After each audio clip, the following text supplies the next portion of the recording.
ठीक है, आपके प्रश्न का उत्तर पहले मैं दे रहा हूँ, फिर आपके कुछ और डिस्क्रिप्शन हमको चाहिए कि क्या बदलाव हुआ आप में और फिर बच्चों के साथ क्या चल रहा है।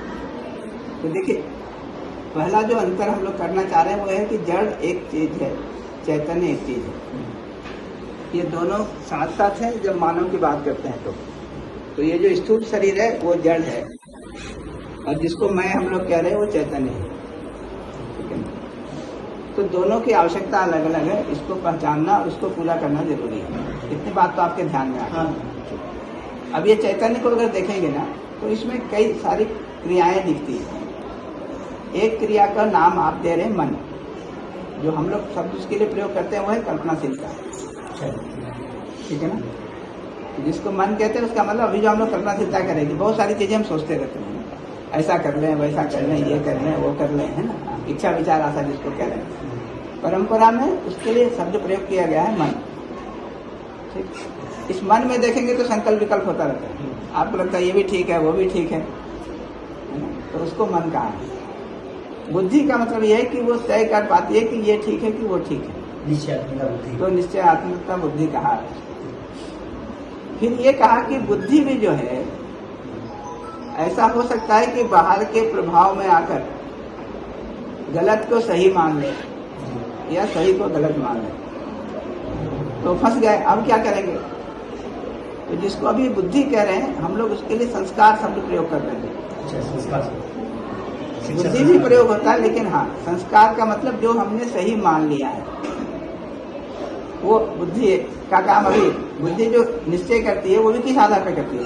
जिस चीज को बुद्धि ने सही मान लिया है उसके आधार पर तय करती है कि क्या सही है क्या सही नहीं। अगर वो मानने में ही गलती हो गया, ठीक है ना, तो निर्णय जो करेगा वो गलत निर्णय करेगा और अपने को निश्चित मानेगा उसको। तब क्या करेगा? तो ये कह रहे हैं कि उसके पीछे जो है दृष्टा है, जो देख सकता है, मूल्यांकन कर सकता है और अप्रभावित रह सकता है। तो जैसे मैं अगर आपसे ये सवाल पूछूंगा कि आपको कौन सा भाव सहज स्वीकार होता है, संबंध का या विरोध का? संबंध। अभी आप में हमेशा संबंध का भाव ही चलता है कि कभी संबंध का कभी विरोध का चलता है? कभी विरोध का भी रहता है।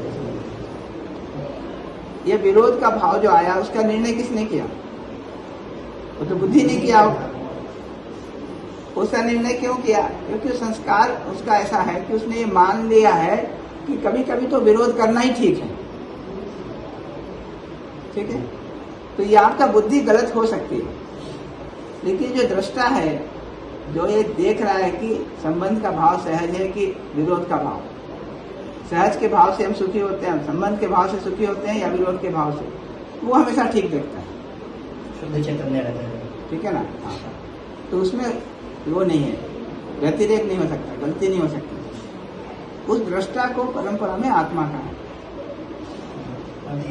ठीक है ना। हाँ, आत्मा शब्द का जो शाब्दिक अर्थ होता है वो होता है जो व्यापकता के साथ देखता है।